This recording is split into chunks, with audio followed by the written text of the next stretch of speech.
지난주에 우리는 레위기 5장에 나오는 속죄제를 드려야 하는 네 가지 범죄, 실수로, 부지 중에, 무의식 중에 라는 뜻을 가진 히브리 표현 비쉬가가에 대해서 좀 더 살펴봤고, 설교 끝에 이 속죄제를 드리는 것과 관련된 몇 가지 사항들 가운데서 한 가지, 구약의 속죄 제사이든 신약의 회개이든 항상 깨달음과 고백, 진실된 회개가 반드시 있어야 한다 하는 내용까지 살펴봤습니다.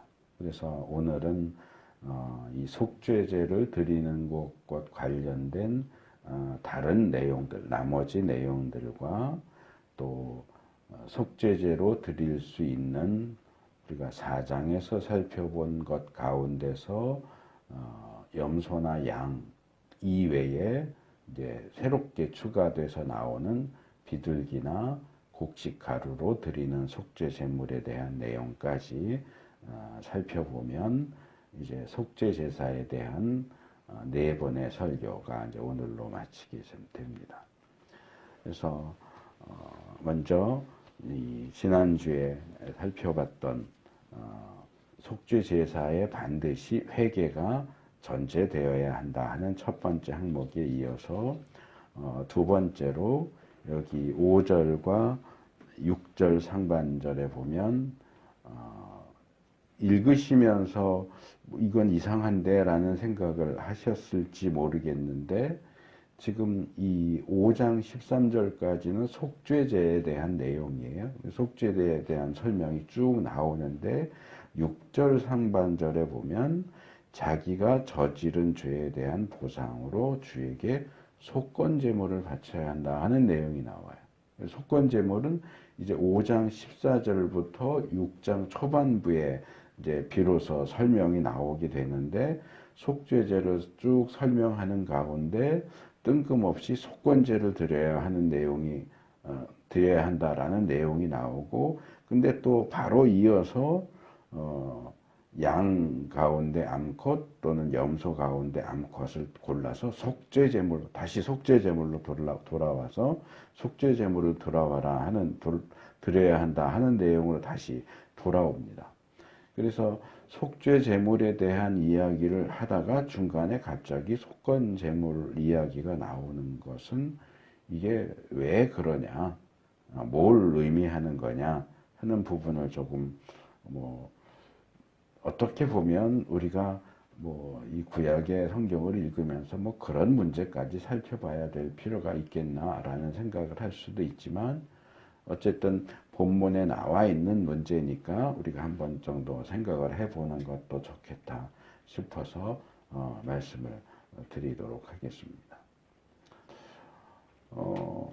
그래서 이 본문을 읽는 사람들 가운데는 야 이거 번역이 잘못된 거 아니냐, 속죄제를 드려야 된다라고 하는 내용을 잘못 번역해서 실수로 또는 오타로 그게 속건제로 바뀐 게 아니냐라고 얘기하는 사람들도 있지만 원래 성경에 기록되어 있는 히브리 성경, 히브리 원문을 보면 속죄제에 해당되는 하타라는 단어가 사용된 게 아니고 속건제를 가리키는 아샴이라고 하는 단어가 사용되고 있어요. 그러니까 번역이 잘못된 게 아니라는 거예요.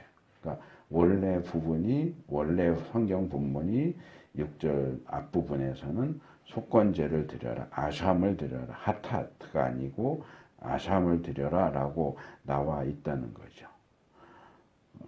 근데 이제 제가 속건제를 다루는 첫째 시간에 속건제라는 이 이름의 뜻을 설명을 했어요. 한문 뜻은 어떻게 되고 또 영어로는 뭐라고 부르고 히브리 이름으로는 뭐라고 부르느냐. 근데 이제 이 재밌는 게 속죄제는 한문으로는 죄를 속하는 제사. 그래서 훨씬 이해하기가 쉽게 되어 있지만 원래 히브리 이름은 하타트예요. 하타트. 근데 이 하타트는 속죄 제사만 가리키는 게 아니고 범죄를 가리킬 때도 하타트라고 하고 형벌을 받을 때도 하타트라고 하고 죄를 용서받기 위해서 드리는 속죄 제사를 가리킬 때도 하타트라고 그래요. 같은 하나의 단어로 죄와 벌과 속죄 제사를 다 가리킨단 말이에요. 그래서 우리 원래 표현 가운데 죄 짓는다와 죄 받는다 이 표현이 이 히브리 표현하고 상당히 비슷한 그런 용례를 가진다 그렇게 설명을 드렸습니다. 이제 아샴 같은 경우도 마찬가지예요. 속건제라고 번역된 히브리 원래 이름은 아샴이라고 하는 단어인데 이 아샴이라고 하는 히브리 단어는 역시 범죄했다, 죄를 지었다 그런 의미도 있고요. 그러니까 죄과 범죄 그리고 내가 죄를 지은 것에 대해서 배상한다 그런 의미도 함께 가지고 있어요. 배상 또는 배상물 그리고 이 속건제사 내가 남에게 또는 하나님에게 손해를 끼쳤을 때 드리는 특별한 제사 속건제를 가리킬 때도 아샴이라고 그래요. 그러니까 속죄제나 속건제나 이 원래 히브리 이름은 이 세 가지 의미를 함께 복합적으로 가지고 있는 단어다. 그래서 이 단어가 어떤 문맥에서 사용됐느냐를 자세히 살펴보면 어떤 경우에는 이게 죄를 가리킬 수도 있고 어떤 경우에는 벌을 가리킬 수도 있고 또는 배상한다라는 뜻이 될 수도 있고 또 어떤 경우에는 속죄제를 드린다는 뜻이거나 속건제를 드린다 그런 뜻이 될 수도 있어요. 그러니까 이게 딱 정해져 있는 게 아니에요.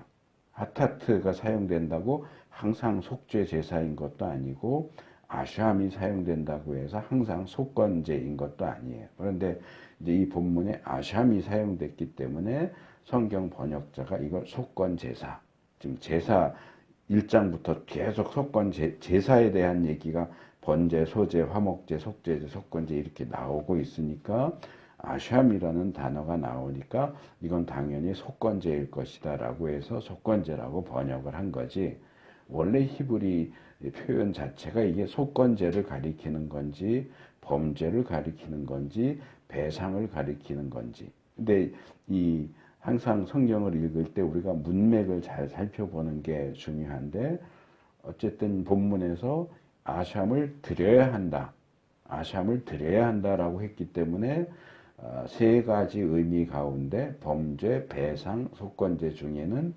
속건제가 제일 잘 들어맞기는 하죠. 범죄를 드려야 한다 이렇게 표현 안 하잖아요. 근데 이제 범죄를 드려야 한다는 확실하게 아닌 게 맞는데 속건제를 드려야 한다만 되느냐 하면 배상을 해야 된다라고 번역하는 것도 충분히 가능하단 말이에요. 그러니까 둘 중에 하나예요. 범죄했을 때는 배상을 해야 된다라고도 번역할 수 있고 속건제를 드려야 한다라고 번역할 수도 있는데 대부분의 한글 번역본들은 속건제를 드려야 한다라고 번역을 하고 있어요. 그러니까 바로 뒤에도 속죄제를 드려야 된다 이렇게 나오니까 서로 짝을 이루도록 앞에는 6장 앞부분은 속건제를 드려야 한다.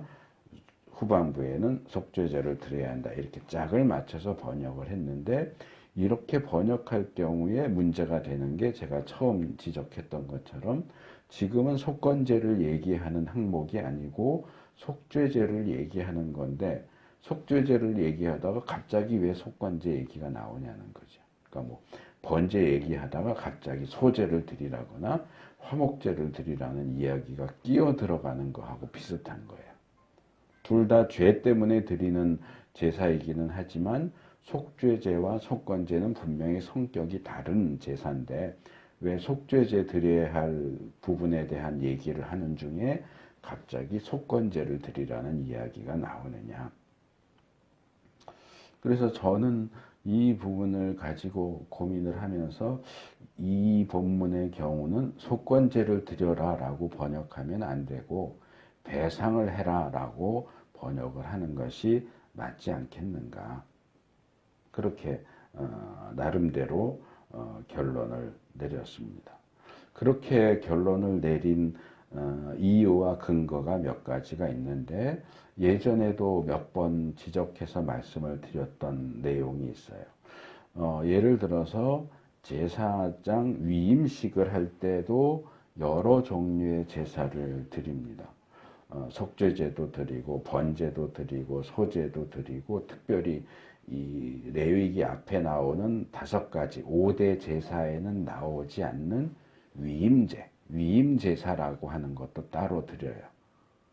근데 이 위임제사에 대한 설명을 보면서 이 출애굽기 부분에서도 설명 나올 때 설명을 드렸고 이제 레위기에는 29장에 가야 이제 이 위임식에 대한 내용이 레위기 29장이 아니고 제가 잘못 기록했네. 출애굽기 29장. 레위기는 27장까지밖에 없는데.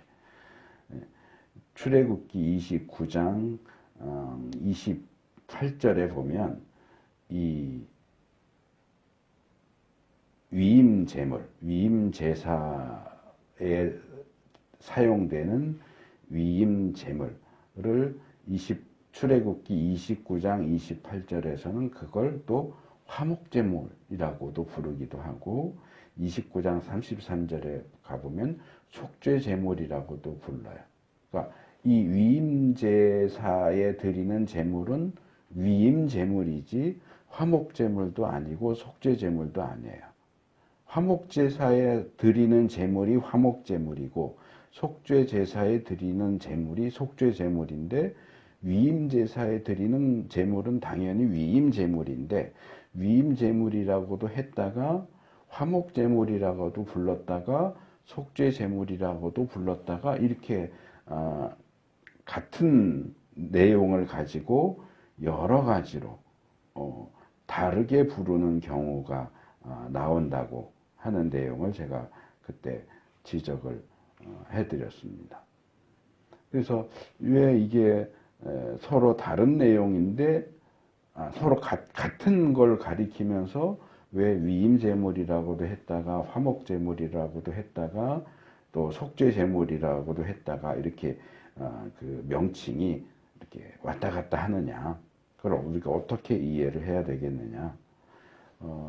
위임제사에 드리는 제물은 기본적으로는 위임제물이 맞아요. 그런데 이 위임제물 안에는 하나님과 제사장의 화목을 가져오게 하려는 화목제물로서의 성격도 부분적으로 가지고 있고 제사장으로 세워지는 사람이 하나님 앞에서 속죄받도록 해주는 그런 기능도 부분적으로 물론 속죄를 위해서는 따로 제사를 드리기는 하지만 이 위임제사 안에는 화목의 기능도 부분적으로 속죄의 기능도 부분적으로 위임의 기능이 대부분이지만 그렇게 부수적으로 들어가 있기 때문에 그 부분을 가리키느라 화목제물이라고도 불렀다가 속죄제물이라고도 불렀다. 그런 식으로 제가 설명을 했습니다. 그렇기 때문에 지금 오늘 본문에 있어서도 사실은 속죄제물의 이야기를 하는 거예요. 계속. 속죄제물의 이야기를 하는데 속죄제를 드릴 때는 반드시 속건제도 같이 드려야 한다. 그런 의미라기보다는 속죄제를 드리는 데 있어서 배상을 해야 된다. 속죄제는 항상 속건제와 함께 드려야 된다. 그런 의미가 아니고 속죄제와 속건제는 성격이 다르기 때문에 각자 따로 드리는 제사이긴 하지만 범죄한 사람이 하나님 앞에 속죄제사를 드리는 것은 배상의 의미도 부분적으로 가지고 있기 때문에 이 본문에 사용되는 이 아샴이라는 단어는 속건제사를 함께 드리라는 의미라기보다는 배상의 의미로 속죄제사를 드리기도 해야 된다. 물론 배상을 위한 전문적인 제사는 속건제가 있지만 속죄제에도 배상의 의미가 어느 정도 들어가 있다라는 의미에서 여기 아샴이라는 단어가 사용된 게 아니겠느냐. 그렇게 저는 이해하는 게 훨씬 논리적이고 정리가 잘 된다고 생각을 합니다. 그래서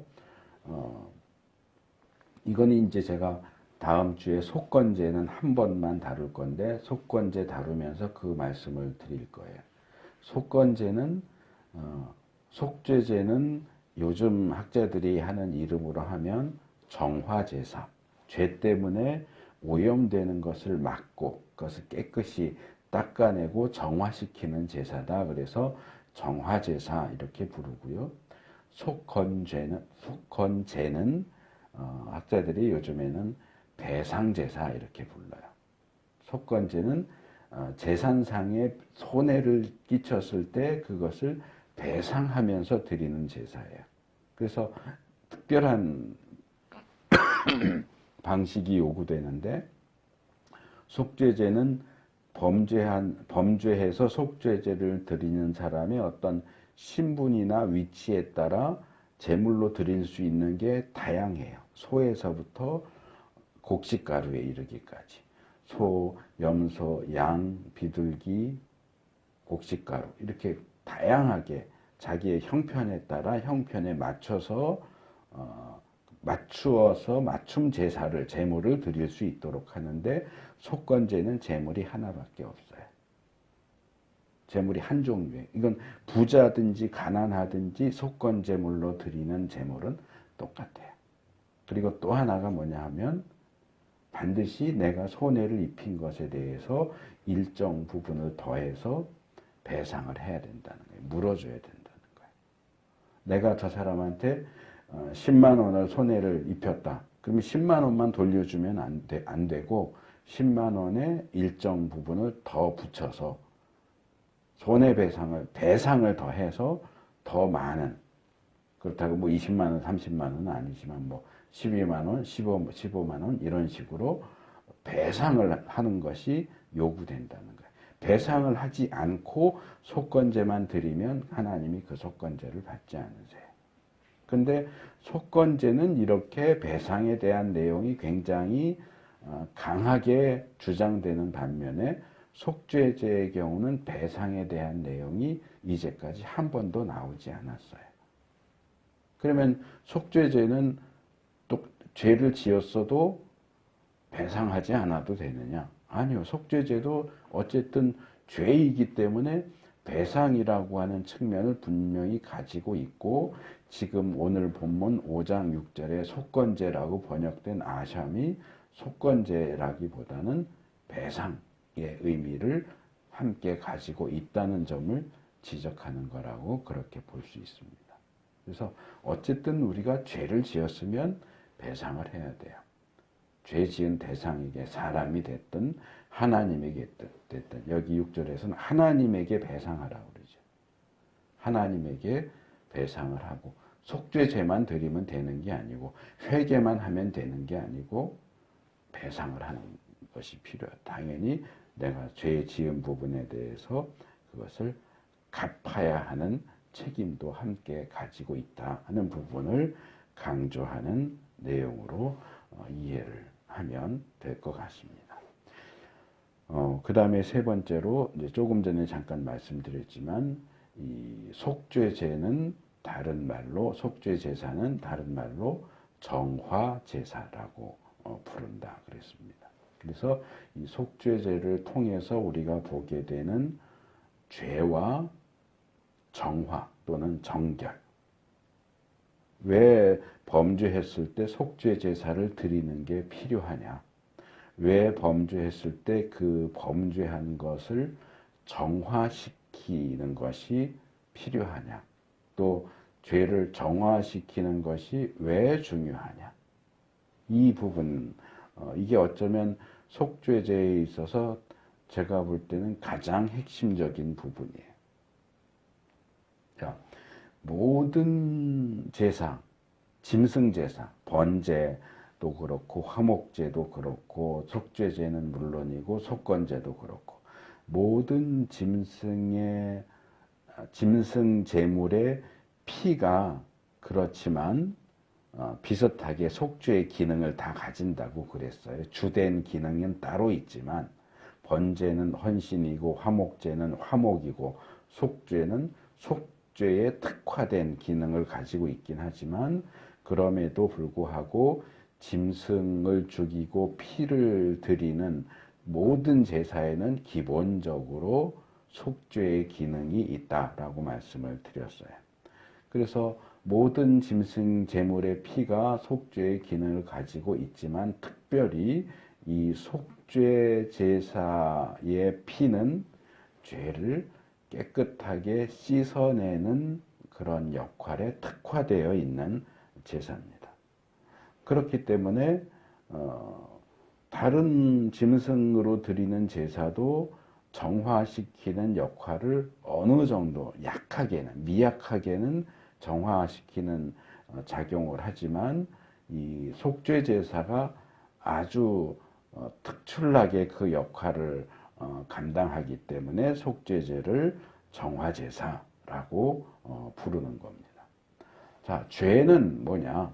자, 우리가 우리의 뭐 가정에서든지 직장에서든지 뭐 이웃 사이에서든지 어떤 죄를 저질렀다고 해봐요. 그럼 우리가 저지른 죄, 우리가 저지른 부정은 죄를 저지른 내가 있던 그 자리를 오염시켜요. 그러니까 말하자면 곰팡이가 피는 거하고 비슷해요. 저희가 여기 집에 이사 온 첫 해 6월 달에 이사 왔는데 이사하고 뭐 정리하는 과정에서 싱크대 밑에 아마 먼저 살던 사람들이 거기에 정수기 기계를 아마 설치했다가 뛰어간 것 같은데 그걸 제대로 뒤처리를 안 해놓고 갔나 봐요. 그래서 물이 줄줄 새는 거예요, 밑에. 그래갖고 그걸 어떻게 다시 이렇게 하려고 했는데 뭔가 중요 부분이 부러졌는지 빠졌는지 이게 안 되는 거예요.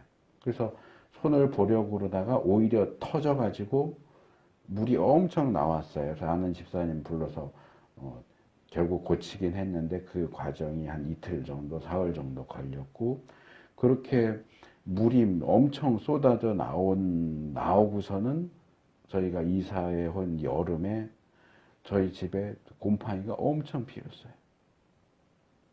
근데 희한하게 그 다음 해부터는 곰팡이가 잘 안 슬었는데 하여간 그 해는 뭔가 조금 습하다 그러면 곰팡이가 피는 거예요. 그래서 곰팡이 때문에 엄청 고생을 했어요.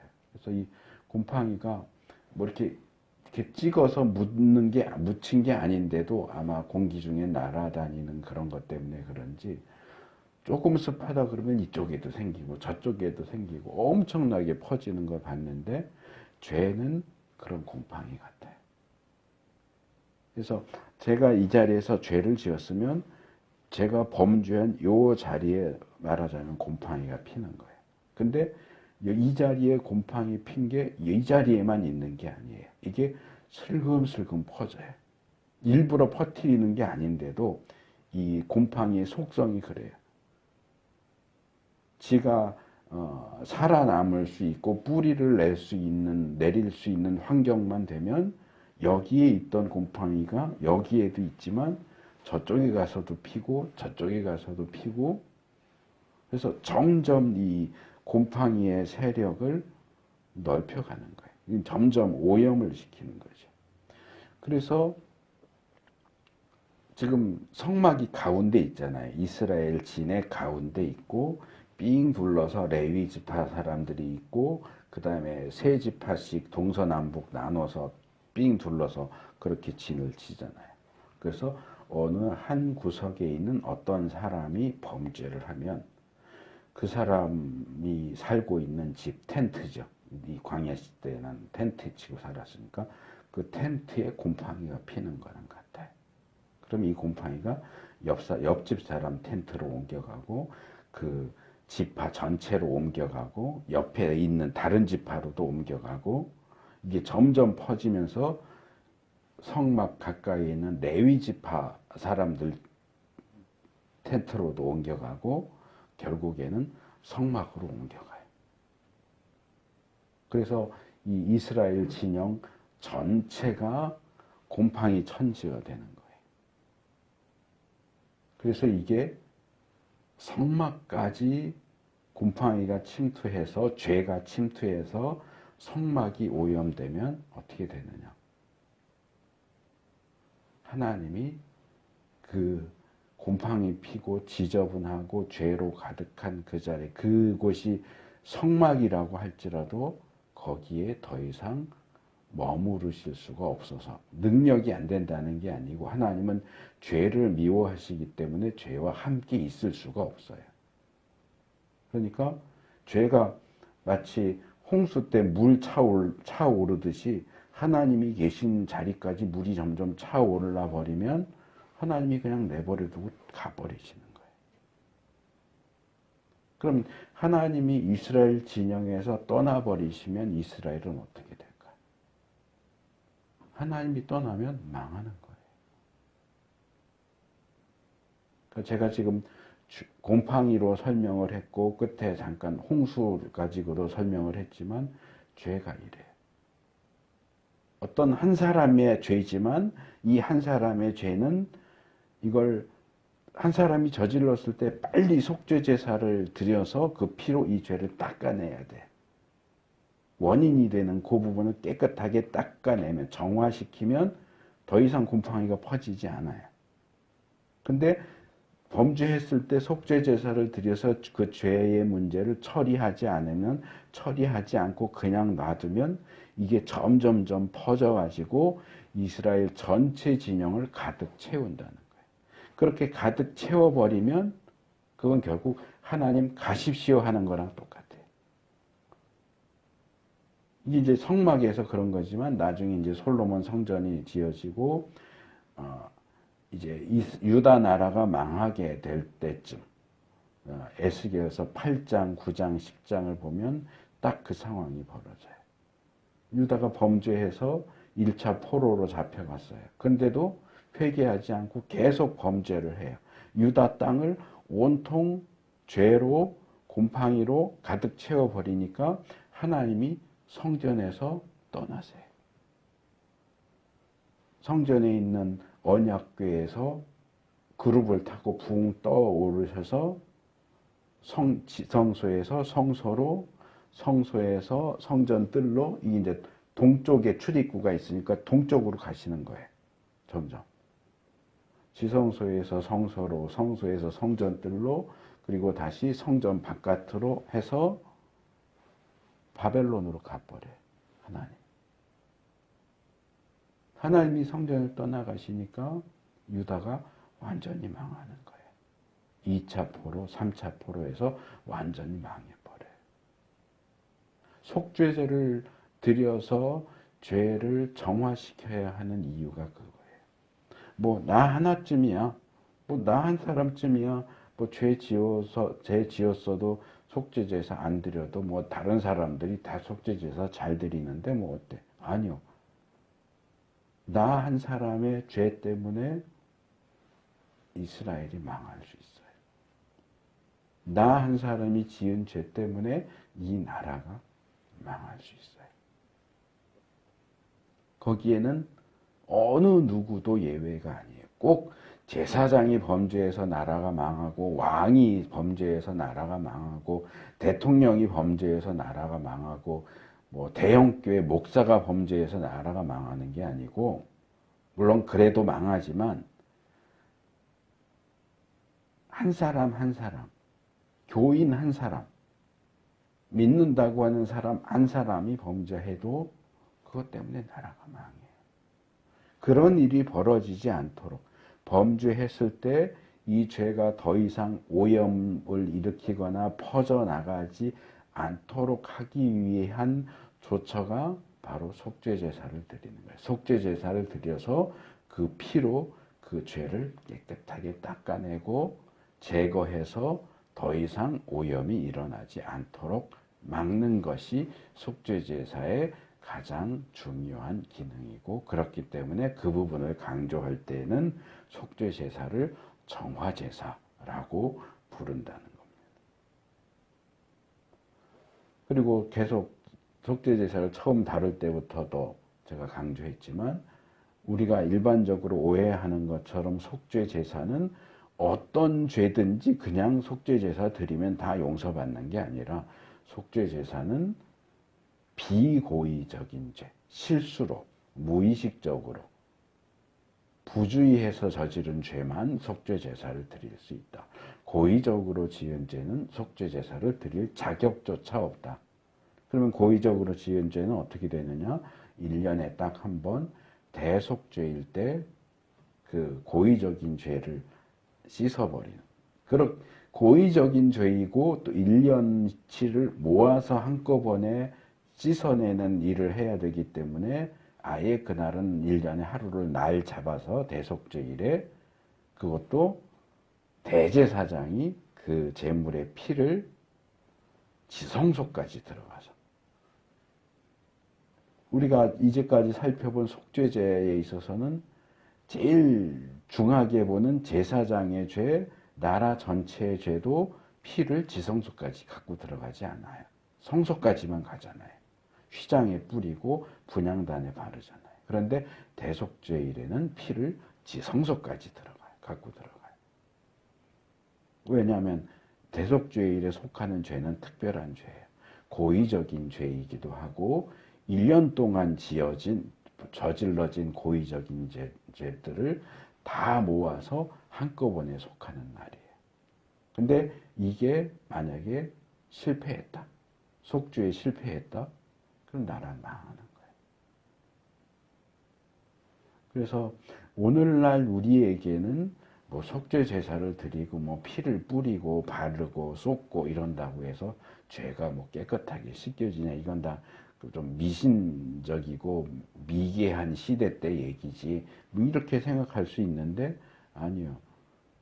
그 시대 사람들에게는 너무나 당연한 얘기고 이 속죄 제사를 통한 속죄 제물의 피가 죄를 속한다고 하는 것은 신약 시대로 넘어오면 예수님의 보혈로 죄가 씻긴다 하는 것의 그림자예요.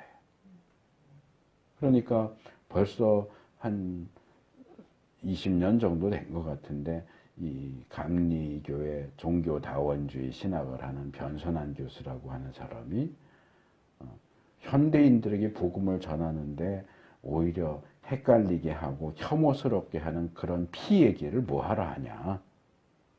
현대인들이 피 가지고 죄를 용서받는다 그러면 현대인들한테 그게 말이 되느냐. 예수의 피가 우리 죄를 속한다 그렇게 얘기하면 오히려 복음 전도에 방해가 되지. 왜 자꾸 혐오감을 주는 피 얘기를 하냐. 하지 말자. 그러니까 그러다가 더 심하게 나가니까 뭐라고 그랬어요? 돼지의 피나 예수의 피나 뭐가 달라? 다 피는 피지. 왜 자꾸 피 얘기해? 피 얘기하지 맙시다. 이랬잖아요. 그래서 감리교에서 쫓겨난 거예요. 감리교 목사인데, 교수인데. 아니요. 이건 현대인들이 혐오하느냐 아니냐를 떠나서 이게 하나님이 정하신 속죄의 법칙이에요. 모든 죄는 피로 속한다.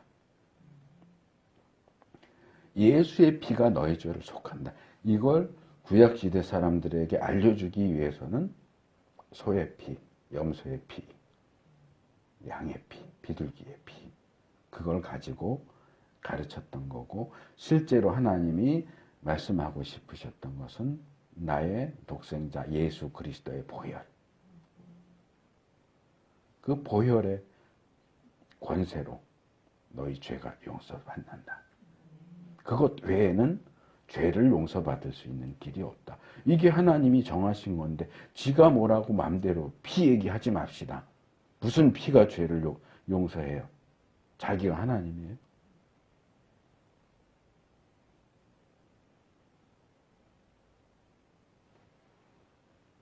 그거는 뭐 현대인이고 과학이고 혐오고 그걸 떠나서 그건 변하지 않는 거예요. 자, 우리나라 속담에 그런 말이 있어요. 똥이 무서워서 피하냐, 더러워서 피하지. 똥이 더러운 거는 이거는 어느 시대 어딜 가도 마찬가지예요. 뭐 아프리카 오지 가면 똥이 참 좋아 이러는 그러는 민족이 있을까요? 부족이 있을까요? 없죠. 과학이 아무리 발전해도 아니면 아무리 미개해도 똥은 더러운 거예요. 그러면 현대처럼 과학이 발전한 시대에 똥이 더러우니까 우리 똥 싸지 말고 삽시다. 똥 안 싸고 살 수 있어요? 하나님 인간을 그렇게 만드셨어요. 음식을 먹었으면 똥 쌀 수밖에 없어요. 그거를 현대인들한테 그 더러운 똥 얘기를 왜 하냐? 똥 싸지도 말고 입에도 뱉지 말고 이런다고 똥 안 싸고 살 수 있냐고요. 안 되는 거예요. 그거는. 손으로 먹던 거 숟갈로 먹고 젓가락으로 먹고 포크로 먹고 이건 변하지만 변할 수 있지만 우리 손으로 먹던 거 손으로 더 이상 먹지 말고 우리 발로 먹읍시다. 그런다고 발로 먹을 수 있냐고요, 음식. 하나님이 사람을 그렇게 안 만드셨는데. 먹으면 싸게 만드셨는데. 죄 지었으면 피로 속하게 정하셨는데 그걸 우리 마음대로 바꾸자고요? 우리 마음대로 그거 하지 말자고 그래요? 그런다고 그게 되냐고요? 그래서 어쨌든 뭐 오늘날 우리에게는 죄 지었다고 해서 애꿎은 짐승을 죽이고 피를 받아서 뿌리고 바르고 쏟고 뭐 이래 갖고 죄를 용서받는다라고 하는 게 되게 미개해 보이고 혐오스러워 보이는 그런 식으로 보일 수 있지만 이런 규례가 주어졌을 당시에 그 당시 사람들에게는 범죄했는데 짐승을 잡아서 피를 뿌려서 죄 사함을 받을 수 있다라고 하는 것은 굉장히 놀라운 은혜고 그게 아니면 죄 사함 받을 길이 없는데요. 망할 수밖에 없는데요. 죽을 수밖에 없는데요. 그걸 뭐 혐오니 뭐니 이거 가지고 얘기할 문제가 아니라는 거죠. 그래서 죄 지었을 때 속죄제를 드리는 것, 죄 지었을 때 회개하는 것은 굉장히 중요한 문제다. 우리의 존망이 걸리는 존재가 계속 이어질 것이냐 아니면 망하고 끝장나 버릴 것이냐 살 것이냐 죽을 것이냐를 결정하는 굉장히 중요한 제사다. 그래서 5가지 제사가 있지만 사실 제일 중요한 건 속죄 제사예요. 번제도 중요하고 소제도 중요하고 화목제도 중요해요. 그렇지만 우리의 생존과 관련해서 가장 중요한 것 5가지 중에 하나만 골라라. 그럼 당연히 속죄제예요. 그러니까 본문에서 속죄제를 제일 길게 다루는 이유도 그거고 제가 5가지 제사 중에서 속죄제를 제일 오랫동안 다루는 이유도 그거예요. 어떤 건 짧게 한 번에 다뤘고 어떤 건 2번 다뤘지만 제가 속죄제는 지금 4번째 다루고 있잖아요. 왜요? 그만큼 중요하기 때문에. 제가 늘 얘기하잖아요. 성경에 분량이 많이 나오는 건 중요하다는 거예요. 할 말이 많다는 거예요. 그 다음에 4번째로 속죄제의 결과입니다. 6절 하반절에 또 그 뒤에도 한 번 더 나오지만 이렇게 해서 속죄제를 드린 결과에 대해서 이렇게 하면 그는 용서받는다. 죄인, 범죄한 그 사람이 용서받는다 라고 이야기를 하죠. 여기 용서받는다라고 번역된 히브리 단어가 카파르라고 하는 단어예요. 카파르의 원래 뜻은 덮는다 그런 뜻이에요. 그러니까 뭐 지금은 별로 없지만 우리 어렸을 때는 이렇게 밥상에 이렇게 밥이랑 반찬이랑 해놓고 이렇게 덮어놨잖아요. 천 같은 걸로 보자기 같은 걸로 이렇게 덮었잖아요. 그것처럼 내가 죄를 지었으면 이 죄를 덮는 거예요. 그러니까 짐승의 피를 받아서 이 짐승의 피로 내가 지은 죄를 이렇게 덮어버리는 거예요. 마치 뭐 저기 뒤에 다른 본문에도 나오지만 뭐 예를 들어서 들판에 나가서 사냥을 했어요. 그래서 짐승을 잡았는데 짐승이 죽으면서 피를 흘렸어. 그러면 짐승이 땅바닥에 피 흘린 걸 그냥 놔두면 안 되고 이 흙으로 이렇게 해서 피를 덮도록 돼 있어요. 덮어서 보이지 않게. 그것처럼 우리가 죄를 지으면 이 죄를 속죄제를 통해서 제물의 피로 이렇게 덮어서 죄가 보이지 않게 하는 거예요. 그러니까 속죄는 엄밀하게 말하면 죄를 없어지게 하는 게 아니고 죄를 덮어버리는 거예요. 죄가 하나님 보시기에 없는 것처럼 보이게 만드는 거예요. 그래서 덮는다, 지워버린다, 속죄한다, 용서한다, 진정시킨다, 화목한다, 이런 여러 가지 의미를 가지고 있어요. 그래서 제물의 피가 우리가 저지른 죄를 덮고 속하고 사하고 지워버려서 깨끗하게, 그래서 하나님을 진정시키게 만드는, 그래서 범죄자와 하나님 사이를 화목하게 만드는 그런 결과를 가져온다 하는 것을 보여줍니다. 또 이것과 비슷하게 용서를 받는다라고 번역된 레위기 4장 20절 25절에도 속죄제를 드리면 용서를 받는다 그랬는데, 거기에는 사용된 용어가 또 달라요. 거기에 이제 살라흐라고 하는 단어가 사용됐는데, 이건 용서하다, 관용하다, 면제하다, 그런 뜻이에요.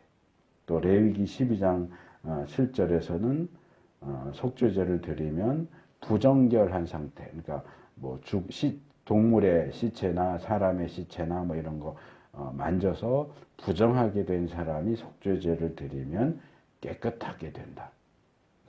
이 깨끗하게 된다 하는 것은 타헤르라는 단어인데, 깨끗하다, 순결하다, 정결하다, 그런 뜻이에요. 그러니까 속죄제를 드리면 우리가 저지른 죄가 덮어져요. 덮어지고, 또 속죄제를 드리면 우리의 죄가 용서되고, 또 속죄제를 드리면 우리의 부정한 것이 깨끗하게 돼요. 그러니까 속죄제가 다방면으로 여러 가지 측면의 죄와 관련해서 우리에게 아주 유용한 결과를 가져온다 하는 것을 볼 수 있습니다.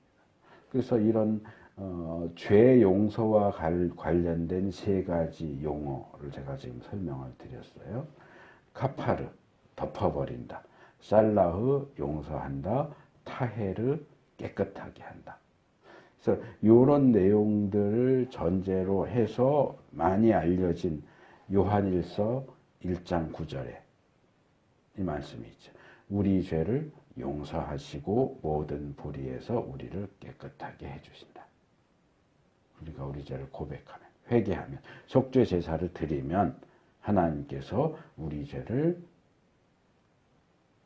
깨끗하게 하신다. 우리가 우리 죄를 자백하면 하나님은 신실하시고 의로우신 분이셔서 우리 죄를 용서하시고 이제 살라흐 내지는 가파르고 모든 불의에서 우리를 깨끗하게 하신다. 이건 타헤르죠. 그래서 이런 표현들이 그냥 툭 던진 게 아니고 구약적인 배경 속에서 얘기를 하는 거란 말이에요. 그래서 이 속죄에 대한 구약의 관점을 아주 신약에서 잘 반영해서, 그래서 우리가 신약을 제대로 이해하려면 구약을 알아야 돼요. 근데 심지어는 신약을 연구하는 학자들도 가만히 얘기를 들어보면 구약을 몰라요. 구약을 엉터리로 얘기하는 경우들이 많아요. 교리를 가르치는 교수 중에도 신약은 어느 정도 아는데 구약은 엉터리로 얘기하는 경우들이 많아요. 제가 실제로 신대원 다닐 때 가르치던 조직신학 교수님도 막 얘기하는 데 들어보면 틀린 얘기를 해요. 일단 기본적으로 구약은 공부해야 할 영역이 많기도 하고 또 어렵기도 하고 이러니까 이제 대충 이렇게 주워 들은 걸로 얘기를 하는데, 구약을 전공한 사람 입장에서는 저건 말이 안 되는 얘기인데 하는 경우들이 굉장히 많아요. 그래서 지금 제가 창세기 했고 출애굽기 하고 지금 레위기 하잖아요. 이제 이게 언제 66권 성경을 다 할지는 모르겠지만 어쨌든 저는 요한계시록이 마지막 66권이라는 게 참 다행스럽게 여겨져요. 구약 다 하고 신약 다 해야 마지막에 요한계시록을 다룰 수 있는 거예요. 근데 구약도 모르고 신약도 모르면서 처음부터 우리 요한계시록 합시다. 요한계시록 가르치겠다는 사람들이 얼마나 많은지 몰라요. 목사들 가운데도. 요한계시록 세미나 이렇게 인터넷으로 요한계시록 세미나 검색하면 수두룩하게 나와요. 이 사람들이 과연 구약 신약을 다 알고 그 위에서 최종적으로 요한계시록을 다루나? 아닌 것 같아요. 그래갖고 요한계시록을 제대로 이해할 수가 없어요. 이건 계단 딛고 올라가는 거랑 똑같아요. 창세기를 디뎌야 출애굽기로 올라가는 거고 출애굽기를 디뎌야 레위기로 올라가고 이렇게 해서 65권을 다 딛고 올라가야 마지막에 66권째 요한계시록을 디디고 올라갈 수 있는 건데 아무것도 없이 갑자기 66층으로 올라가게 되는 건 말도 안 되는 거예요. 그래서 차근차근 준비하면 언젠가 요한계시록도 잘 이해하고 해석할 수 있을 때가 올 거라고 기대를 합니다. 그래서 어쨌든 제가 예전에 사죄의 확신, 그리스도인의 확신 공부하면서 사죄의 확신에서도 말씀을 드렸지만 속죄 제사를 드리는 것 또는 신약식으로 말하면 신약에서 말한 우리의 회개는 뭐예요? 그냥 말로 잘못했어요 하는 거잖아요. 말로 잘못했어요 하고 회개하는 게 실제로 우리가 저지른 죄를 용서받는 것과 무슨 관계가 있느냐 하는 거죠. 속죄제사가 용서와 직접적으로 관계가 있느냐, 회개가 용서와 직접적인 관계가 있느냐, 우리가 사실은 고민해 봐야 되는 문제라는 거죠. 우리가 용서를 너무 쉽게 생각하는 거예요. 구약을 놓고 보면 속죄 제사 드리면 당연히 용서받지. 신약을 놓고 보면 회개하면 당연히 용서받지. 그러다 보니까 뭐예요? 회개하면 되지. 이러고 죄를 짓는다는 거예요. 회개도 너무 쉽게 생각하고 용서도 너무 쉽게 생각하고 그러다 보니까 범죄도 너무 쉽게 생각하는 거예요. 성경은 절대로 그렇게 가르치지 않아요. 속죄 제사를 드리는 것, 또 속죄 제사를 드리는 과정 가운데서 짐승의 머리를 안수하는 것, 또는 피를 받아서 뿌리고 바르고 쏟고 하는 그 모든 행동들이 실제로 행해지는 행동이기는 하지만 그게 죄 용서와 어떤 직접적인 관계를 가지느냐? 사실은 아무런 관계가 없어요.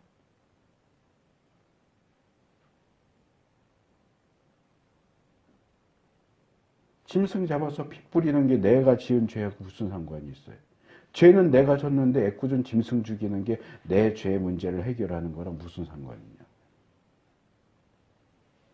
제가 죄를 졌는데 저 대신 아내를 벌 주면 그게 제 죄하고 무슨 상관이 있어요? 범죄한 내가 매를 맞아도 내가 맞아야 되는 거죠. 그리고 내가 맞으면 죄의 문제가 해결됩니까? 예를 들어서 제가 이 사람을 죽였는데 이 사람 죽인 대가로 내가 대신 죽으면 죽은 이 사람이 다시 살아납니까? 내가 이 사람 죽인 죄로 감옥에 들어가면 죽은 사람이 살아납니까? 저지른 죄는 회복이 안 돼요.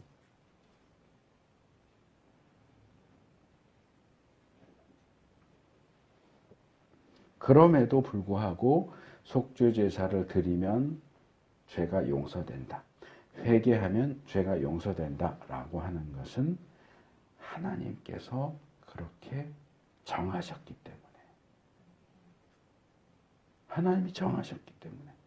너희들 속죄 제사를 이렇게 해서 속죄 제사를 드려. 그러면 내가 죄를 용서해 줄게. 사실은 속죄 제사와 죄 용서는 아무런 상관관계가 없어요. 회개와 죄 용서도 아무런 상관관계가 없어요.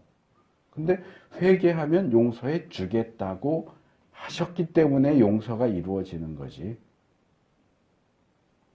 우리가 뭐 우리 삶 속에서도 종종 보게 되고 뭐 드라마나 영화에서도 종종 보게 되지만 뭐 양쪽이 싸웠어요. 한쪽이 잘못했어요. 근데 절대로 잘못했다고 안 해. 그러니까 계속 싸우는 거야. 누군가가 더 큰 힘을 가진 사람이 와서 야, 네가 잘못했잖아. 사과해.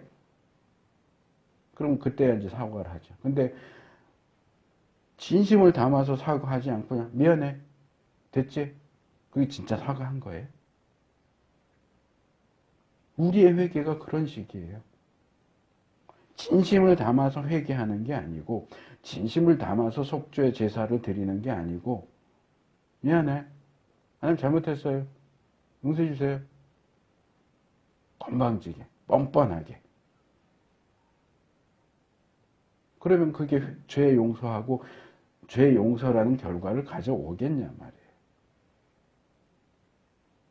근데 우리는 그게 자꾸 자동적으로 된다고 생각을 해요. 마치 저기 전기 스위치 오르면 불이 들어오는 게 당연한 것처럼 내가 어떤 태도로 용서해 주세요를 했는지 정말 진심으로 하나님 정말 너무 잘못했습니다. 용서해 주세요. 하든지 하나님 그런 것 가지고 뭐 쪼잔하게 그래요. 하나님 그냥 용서해 줘요. 이렇게 했든지 어떻게 하든지 그냥 회개라는 것만 하면 하나님은 당연히 용서를 줘야 되는 무슨 용서 자판기인 것처럼 그렇게 생각하고 하는 회개, 그렇게 생각하고 하는 속죄. 하나님 나 속죄제사 드렸잖아요. 이제 용서해줘. 그리고 나가서 또 죄 져야지. 속죄제사 드리면 또 용서받을 수 있으니까.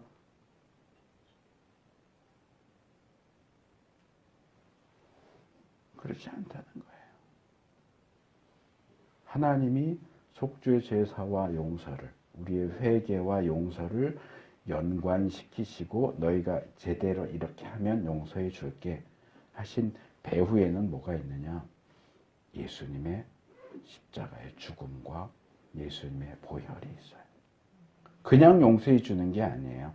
예수님의 십자가의 보혈에 근거해서 용서하시는 거예요. 너희 속죄 제사를 드려? 그래. 내 독생자 예수 그리스도의 십자가의 죽음과 피 흘림에 근거해서 너의 속죄 제사를 받아들이고 용서해 줄게. 회개하니 그래 내 예수 그리스도의 보혈의 능력에 근거해서 너의 회개를 받아주고 용서해 줄게. 이렇게 되는 거예요. 근데 우리는 예수님의 십자가의 죽음도 보혈도 희생도 아무것도 생각 안 하고 그냥 회개하면 용서받는다. 속죄 제사 드리면 용서받는다.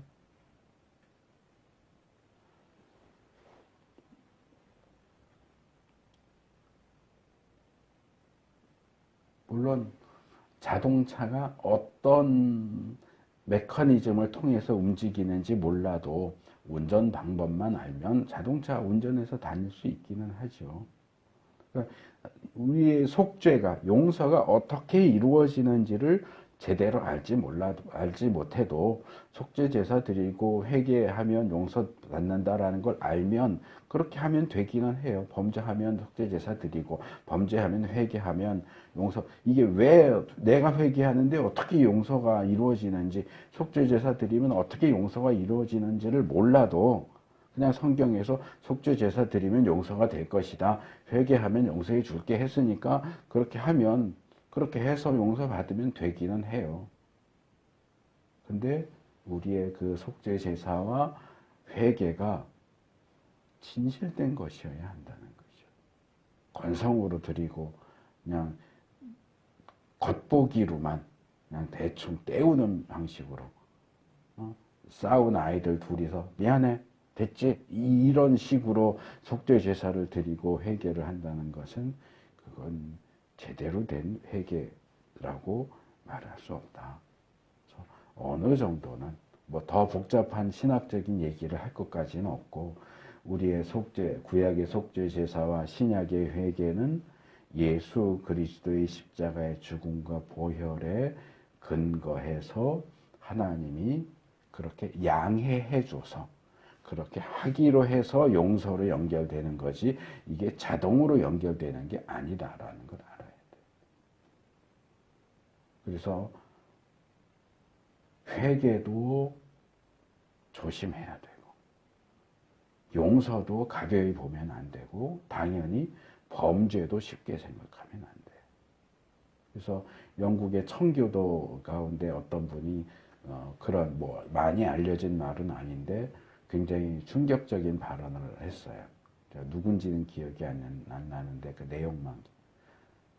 우리의 회개도 회개해야 된다. 뭐 회개하면 됐지. 뭐 회개하면 되는 거지. 뭐 그게 다지. 아니요. 우리의 회개도 우리의 범죄만 회개하는 게 아니고 우리의 회개도 회개를 해야 된단 말이에요. 얼마나 엉터리로 하는지. 우리의 회개도 회개해야 된다. 우리가 명심해야 돼.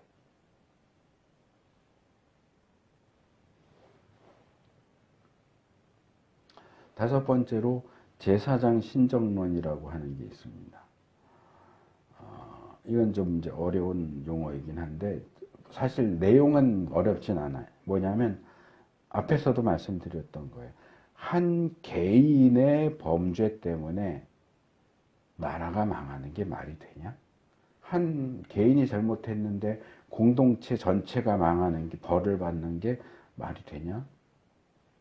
이렇게 생각할 수 있어요. 더군다나 현대는 이 개인주의가 강하다 보니까 나 하나쯤이야 하는 생각에서 한 명이 잘못했다고 왜 전체가 다 벌 받아야 돼? 범죄한 잘못한 그 사람만 벌 받으면 되지. 근데 성경은 그렇게 얘기하지 않아요. 특별히 이 제사장, 그래서 이제 이걸 신학자들은 제사장 신정론 이렇게 불러요. 제사장 신학은 집단 책임을 요구해요.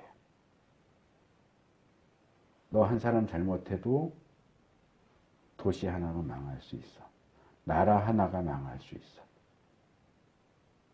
그 한 사람 잘못했는데 잘못하지 않은 다수가 잘못한 그 사람을 그냥 내버려 뒀다? 그럼 니네도 책임이 있어. 잘못한 사람만 책임이 있는 게 아니고 잘못하도록 내버려 두고 방조해 두고 또는 가끔은 박수도 쳐준 니네들도 책임이 있어. 다 같이 망하는 거야. 이게 제사장 신학이고 제사장 신정론이에요. 공동체와 의인이 한 개인이나 악인이 악한 행동을 하도록 범죄를 하도록 방치하고 예방하지 않았다면 그들도 마땅히 책임을 져야 된다. 나는 의인이야. 나는 죄 지은 적 없어. 저 사람이 죄를 졌어. 근데 의인이라면 악인이 죄를 짓는 거 막아야 된단 말이에요. 죄 짓지 못하도록 예방하는 일을 해줘야 된단 말이에요. 근데 뭐 지가 알아서 하겠지. 나랑 무슨 상관이야. 그랬으면 악인이 죄 짓는 것을 내버려둔 의인도 그 사람이 저지른 죄와 거기에 따라오는 벌에 있어서 책임을 져라 하는 것이 성경의 가르침이에요.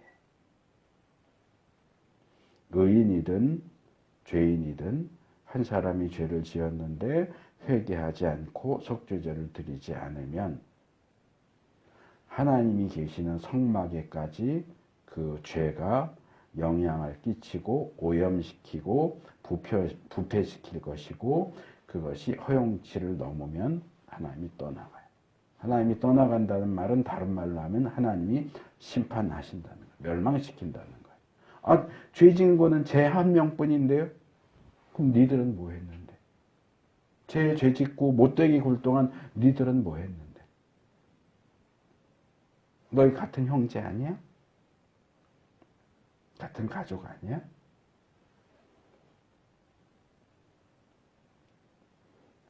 그게 하나님의 입장이에요. 그래서 이 제사장 신정론이라고 하는 것은 오늘날 우리의 어떤 상황, 우리의 문제와 관련해서 굉장히 중요한 어떤 시각을 제공합니다.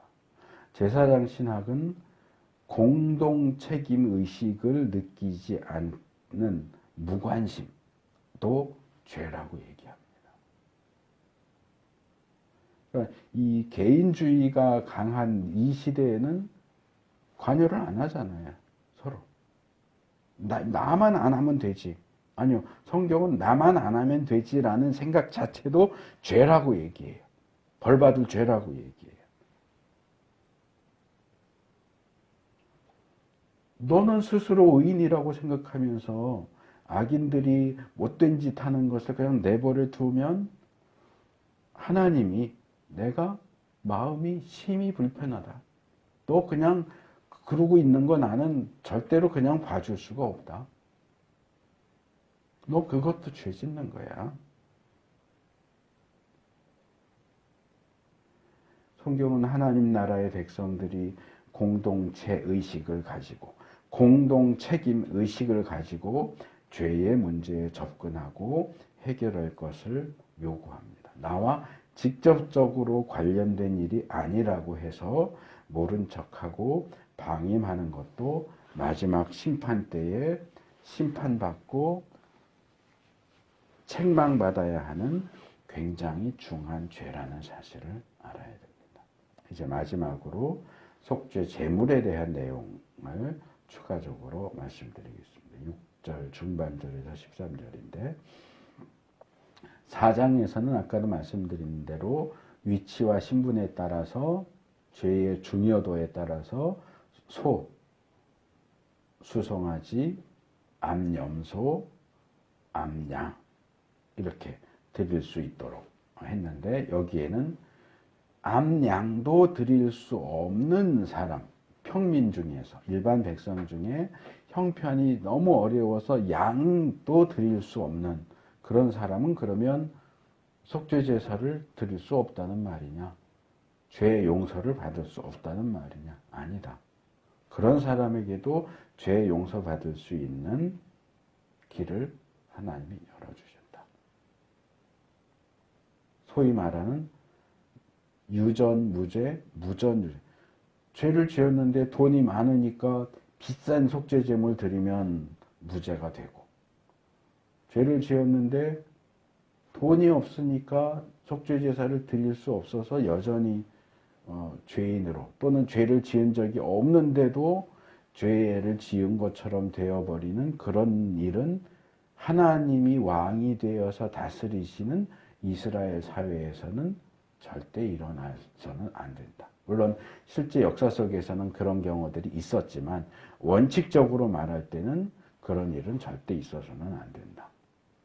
그래서 정말 가난해서 양을 드릴 수 없다. 양조차도 드릴 수 없다면 비둘기를 드려라.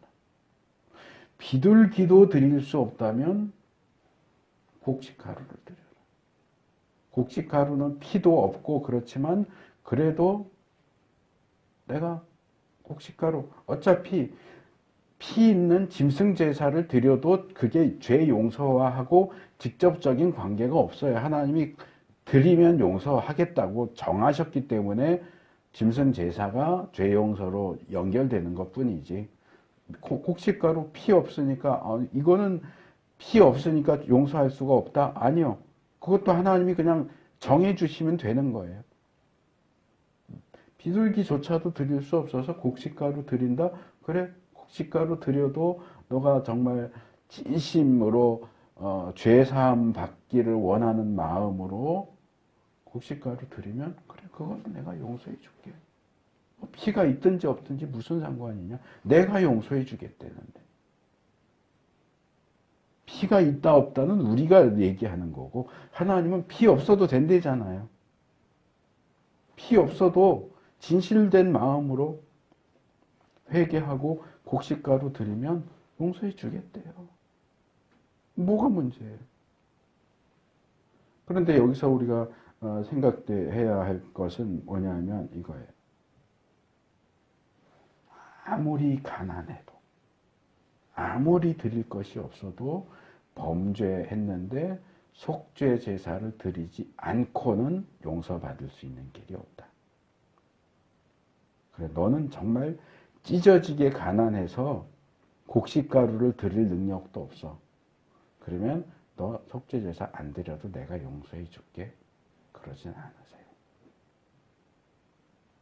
아무리 가난해도 너 먹고는 살 거 아니야. 너 먹는 밥이라도 바쳐.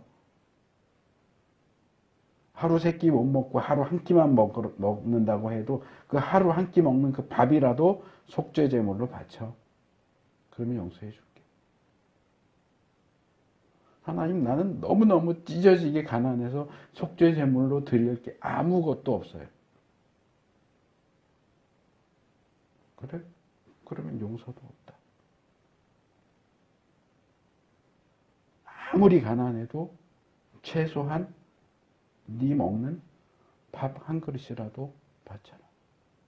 속죄 제사 없이는 죄사함도 없다. 회개 없이는 죄사함도 없다.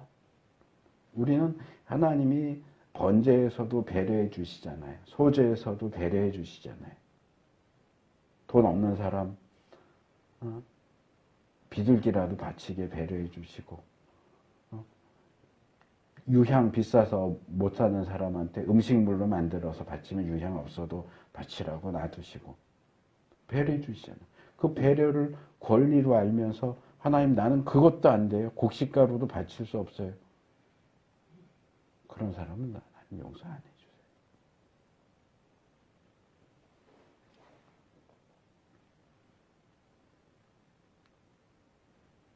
그래서 죄에 범죄했다면 수송아지부터 곡식가루에 이르기까지 자기의 형편과 처지에 따라서 속죄 제물을 반드시 드려야 된다. 속죄 제물 없이는, 물론 이제 구약에서의 얘기입니다. 속죄 제사 없이는 용서함도 없다. 이건 가난을 핑계로 속죄 제사를 피해갈 수 없다. 그래서 이 속죄 제사와 속건제는 의무제라고 했잖아요. 의무적으로 드려야 하는 제사예요. 반드시 드려야 한다. 그리고 이 속죄제는 신약으로 놓고 볼 때 아까 제가 요한일서 1장 9절 때 얘기했지만 예수님의 십자가의 죽음이 특별히 이 속죄제와 특별한 관계를 가지고 있어요.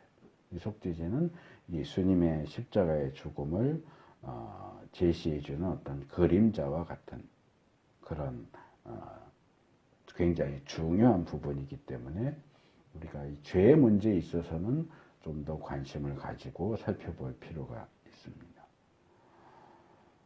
오늘 여기까지 하도록 하겠습니다. 우리가 이 죄의 문제는 정말 중요한 부분이기 때문에 성경이 가르치는 그 원칙을 좀 잘 파악해서 너무 가볍게 손쉽게 죄의 문제를 이렇게 건너뛰고 넘어가지 않도록 정말 거기에 직면해서 하나님이 원하시는 올바른 회개할 수 있고, 그래서 제대로 된 죄사함을 받을 수 있는 우리가 될 수 있기를 축복합니다.